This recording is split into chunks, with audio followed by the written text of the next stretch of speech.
Assalamualaikum warahmatullahi wabarakatuh, teman-teman penghobi tabu lampot. Kali ini saya punya tabu lampot jambu kristal ya, dan ini agak lama sih memang perkembangannya. Jadi batangnya lumayan sih, cukup besar, sejempol tangan lah ya, sejempol tangan, dan ini udah cukup lama.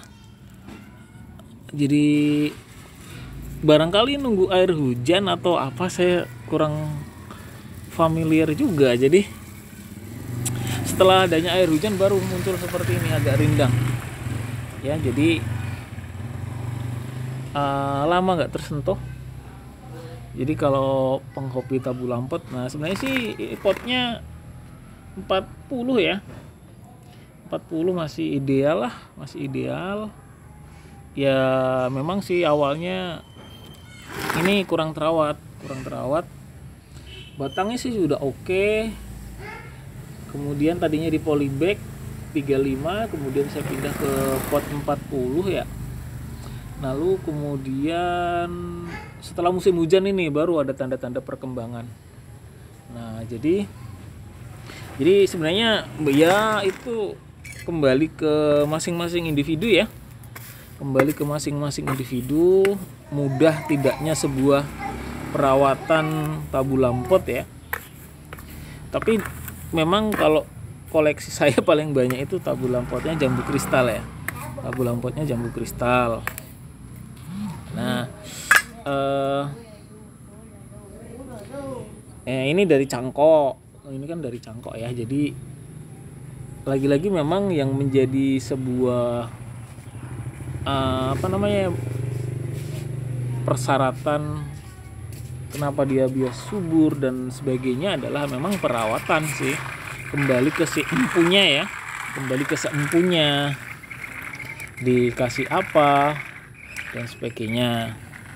Nah, memang kalau kita sebagai penghobi tabu lampot, kalau khususnya jambu kristal, paling mudah itu memang kalau yang asal usul perbanyakan bibitnya dari cangkok, itu paling mudah. Kemudian komposisi media tanam juga berpengaruh sih. Tapi lain daerah, lain lain media, lain komposisi. Barangkali yang paling aman adalah 1:1 tanah. Satu tanah. Oh iya, itu ada ikan. Balikin, tangkap terus balikin. Naikin ke drum lagi, masukin. Suruh kakak yang nangkep. Dedek berani nggak? Iya, ikannya tangkep. Oke, ini ada ikan. Ikan sepat, kasihan ikannya. Tuh ikannya ya. Taruh kembali. Dah. Terima kasih ya, Dek, udah diingetin. Baik, ya ini ada muncul 2 bunga. Satu lagi, jadi sudah mulai nyaman. Lagi-lagi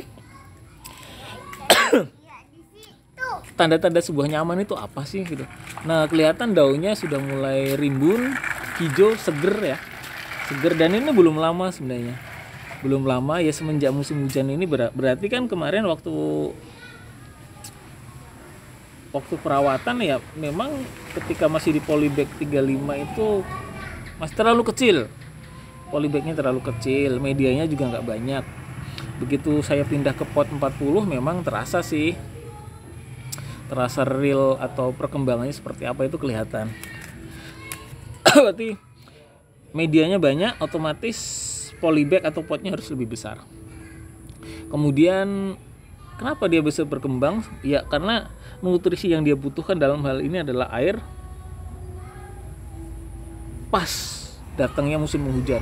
Jadi sebenarnya musim hujan juga bisa menjadi sebuah dilema, karena hama pun juga banyak juga gitu. Tapi bagi sebagian yang lain ternyata asupan nutrisi yang dia butuhkan itu ada di musim penghujan. Dan saya pun kadang-kadang juga nggak setiap hari menyiram, karena paling yang terdekat kadang-kadang, atau yang di potnya udah besar, atau yang batangnya udah besar. Jadi kadang-kadang yang kecil itu kurang terawat. Oke ya. Berarti ini sudah mudah nyaman. Jadi sebenarnya perjuangannya nggak mudah juga sih, bisa berbulan-bulan ini bisa seperti ini. Tadi teman-teman yang merasa bahwa mirip seperti saya, nah ini saya juga mengalami sendiri ya. Oke ya, saya kira teman-teman bisa memahami ya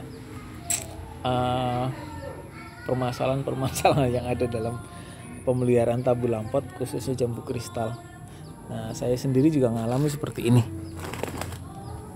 Oke, saya kira itu saja teman-teman. Saya belum pernah review tabu lampot yang ini ya, yang ini ya, yang real ini. Biasanya kan saya reviewnya yang kecil atau yang batang kecil atau yang batangnya udah besar, yang sejempol kaki. Kalau ini kan sejempol tangan. Oke, saya kira itu yang bisa saya review, kemudian yang bisa saya share pengalamannya. Mudah-mudahan bisa bermanfaat buat teman-teman penghobi tabu lampot semua. Terima kasih dan selamat sore. Sampai jumpa lagi di tabu lampot berikutnya.